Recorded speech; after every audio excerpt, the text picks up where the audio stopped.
ഇന്ന് നമ്മൾ ഉണ്ടാക്കാൻ പോണത് ഒരു അടിപൊളി ഐസ്ക്രീമാണ്. Oreo ice cream. അമൂലിന്റെ ഓറിയോ ഐസ്ക്രീമിന്റെ അതേ ടേസ്റ്റുള്ള ഐസ്ക്രീമാണ്. കുട്ടികൾക്കൊക്കെ തീർച്ചയായിട്ടും ഇഷ്ടപ്പെടും. എളുപ്പത്തിൽ തയ്യാറാക്കാം. അപ്പോൾ നമുക്ക് റെസിപ്പിയിലേക്ക് പോകാം. അപ്പോൾ നമ്മുടെ ഓറിയോ ഐസ്ക്രീം ഉണ്ടാക്കാനായിട്ട് ഒരു പാനിലേക്ക് 1.5 കപ്പ് പാൽ ഒഴിച്ചു കൊടുക്കുകയാണ്. അതിലേക്ക് നമുക്ക് ഒരു 2 ടേബിൾ സ്പൂൺ പഞ്ചസാരയും കൂടി ഇട്ട് കൊടുക്കാം. അതവിടെ ഇരുന്ന് ഒന്ന് തിളച്ച് വറ്റി വരട്ടെ. അപ്പോൾ അത് തിളച്ച് വന്നിട്ടുണ്ട്. നമുക്കതവിടെ സിമ്മിൽ വെച്ച് കൊടുക്കാം. ഒരു പകുതിയായിട്ടൊന്ന് വറ്റി വരട്ടെ. അപ്പോൾ അത് പകുതിയായിട്ടുണ്ട്. ഒരു 1/4 കപ്പൊക്കെ ആയിട്ടുണ്ട്. ഒരുപാട് അങ്ങ് തിക്കായിട്ടില്ല, എന്നാൽ അതിൻ്റെ കളറൊക്കെ ഒന്ന് മാറി വന്നിട്ടുണ്ട്. അതവിടെ ഇരിക്കട്ടെ, ഒന്ന് തണുത്ത് വരട്ടെ. ആ സമയത്ത് നമുക്ക് ഓറിയോ ബിസ്ക്കറ്റ് എടുക്കാം. ഇപ്പോൾ ഓറിയോ സ്ട്രോബെറി ബിസ്ക്കറ്റാണ് ഞാൻ എടുത്തിട്ടുള്ളത്. ഏതായാലും കുഴപ്പമൊന്നുമില്ല. അതിൽ നിന്നൊരു 3 എണ്ണം എടുത്ത് നമുക്കൊന്ന് നന്നായിട്ടൊന്ന് പൊടിച്ചെടുക്കാം. അപ്പോൾ നന്നായിട്ട് പൊടിച്ചെടുത്തിട്ടുണ്ട്. അതുപോലെ വേറൊരു 3 എണ്ണവും കൂടി എടുത്തിട്ട് അത് നമുക്ക് ഇതുപോലെ ഒന്ന് പൊട്ടിച്ചു കൊടുക്കാം. കവറിനകത്തിട്ടിട്ട് കുറച്ച് കഷ്ണങ്ങളായിട്ട് കിട്ടാനാണ്. നമ്മൾ മിക്സിയുടെ ജാറ് എടുക്കുകയാണ്. ഈ മിക്സിയുടെ ജാറ് ഞാൻ ഫ്രീസറിൽ ഒരു 2 മണിക്കൂർ വെച്ച് ഒന്ന് നന്നായിട്ട് തണുപ്പിച്ചെടുത്തതാണ്. അതിലേക്ക് നമുക്ക് 1 കപ്പ് വിപ്പിംഗ് ക്രീം ഒഴിച്ചു കൊടുക്കാം. അത് നമുക്ക് മിക്സിയിൽ ലോന്ന് ഹൈ സ്പീഡിലേക്ക് മാറ്റിയിട്ട് ഒരു 1 മിനിറ്റൊക്കെ അങ്ങ് അടിച്ചു കൊടുക്കാം കേട്ടോ. അത് അടിക്കുന്ന സമയത്ത് നമ്മൾ കുറച്ച് കഴിയുമ്പോഴത്തേക്കും അതിൻ്റെ ആ ഒരു സൗണ്ട് മാറി വരും. അതുവരെ നമുക്കങ്ങ് അടിച്ചു കൊടുക്കാം. മിക്സി ചൂടാവാതെ ശ്രദ്ധിക്കണം. ചൂടാവാതിരിക്കാൻ വേണ്ടിയാണ് മിക്സി ഒന്ന് നന്നായിട്ട് തണുപ്പിച്ചെടുത്തത്. പിന്നെ വിപ്പിംഗ് ക്രീം ആണെങ്കിലും നല്ല തണുത്തിരിക്കുന്നതായിരിക്കണം. ഫ്രീസറിൻ്റെ തണുപ്പിലുള്ളതല്ല, ഫ്രിഡ്ജിൽ വെച്ച് തണുപ്പിച്ചത്. പിന്നെ വിപ്പിംഗ് ക്രീം എടുക്കുന്ന സമയത്ത് നന്നായിട്ടൊന്ന് കുലുക്കിയിട്ട് എടുക്കാനും ശ്രദ്ധിക്കണേ. കണ്ടോ, തിക്കായിട്ട് വരുന്നതിനനുസരിച്ച് ബ്ലേഡിൻ്റെ സൗണ്ട് മാറി മാറി വരുന്നുണ്ട്. ഓരോരോ തിക്നെസ്സിനനുസരിച്ചാണ് അതിൻ്റെ സൗണ്ട് മാറി വരിക. അയ്യോ, ഞാൻ വീഡിയോ നോക്കിയിരുന്നിട്ട് ഓഫാക്കാൻ വിട്ടുപോയി കേട്ടോ. നല്ല തിക്കായി പോയിട്ടുണ്ട്. ഇത്രയും ആവരുത്. കണ്ടോ, ആ ഒരു ക്രീം അടിക്കുന്ന ആ സൗണ്ട് കംപ്ലീറ്റ് അങ്ങോട്ട് മാറി ബ്ലേഡിൻ്റെ. ഇത്രയും ആവരുത് കേട്ടോ. എപ്പോഴും ഞാൻ ഐസ്ക്രീം ഉണ്ടാക്കുമ്പോൾ പറയാറുള്ളതാണ് ഇത്രയും തിക്കാവരുതെന്ന്. ഞാൻ തന്നെ അത് എടുത്തിട്ട് കട്ടിയാക്കിപ്പോൾ. ഇതിപ്പോൾ ശരിക്കും പറഞ്ഞാൽ കേക്കൊക്കെ ഐസിങ് ചെയ്യുന്ന ആ ഒരു പരുവമായിട്ടുണ്ട്.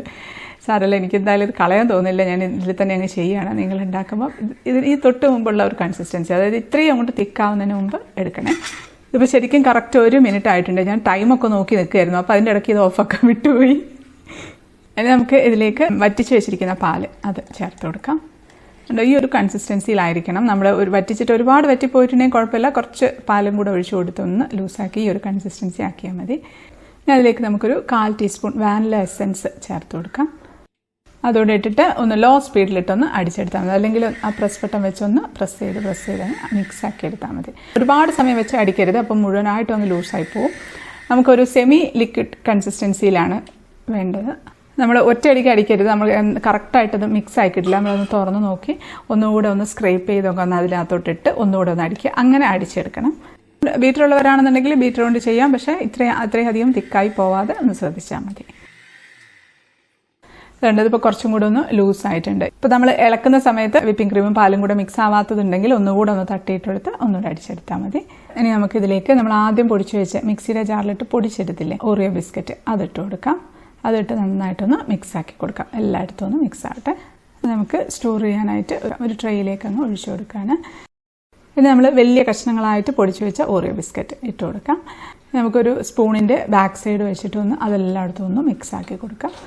അത് ഉള്ളിലേക്കും എല്ലായിടത്തും ഒരേപോലെ വരത്തക്ക വിധത്തിലൊന്ന് മിക്സ് ആക്കുന്നുണ്ട്. ഇനി കാണാനൊരു ഭംഗിക്ക് വേണ്ടി മുകളിലും ബാക്കിയൊന്ന് ഇട്ട് കൊടുക്കാം.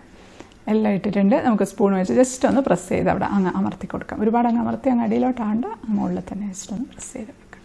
അത് മതി. ഇനി നമുക്കിതിന് അടച്ചങ്ങ് ഫ്രിഡ്ജിലേക്ക് വെച്ച് കൊടുക്കാം. ഞാനൊരു ക്ലിംഗ് റാപ്പ് വെച്ചാണ് അടയ്ക്കുന്നത്. നല്ല അടപ്പുണ്ടെങ്കിൽ അടപ്പ് വെച്ച് അടച്ചിരുന്നാലും മതി. പിന്നെ നമുക്കിത് ഫ്രീസറിലേക്ക് വെച്ച് കൊടുക്കാം. നന്നായിട്ട് തണുപ്പിച്ചെടുക്കാം. ഞാനിപ്പോൾ ഓവർനൈറ്റ് വെക്കുന്നുണ്ട്. ഇപ്പോൾ രാത്രിയാണ് ഉണ്ടാക്കുന്നത്. അല്ലാന്നുണ്ടെങ്കിൽ ഒരു 6-7 മണിക്കൂറൊക്കെ വെച്ച് നന്നായിട്ട് തണുപ്പിച്ചെടുക്കാം. ഇപ്പം നെക്സ്റ്റ് ഡേ ആയിട്ടുണ്ട്. ഇതിപ്പോൾ നന്നായിട്ട് തണുത്ത് സെറ്റായിട്ടിരിക്കുന്ന ഐസ്ക്രീമാണ്.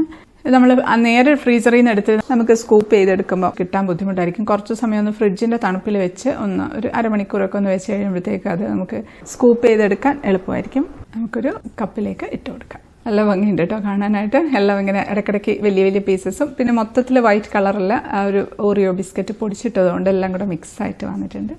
2 സ്കൂപ്പ് ഒഴിച്ചു കൊടുക്കാണ്. ഇത് മതി.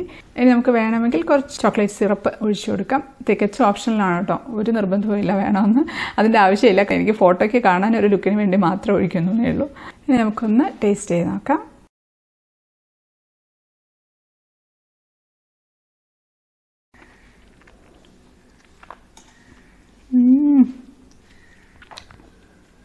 അടിപൊളിയാണ്.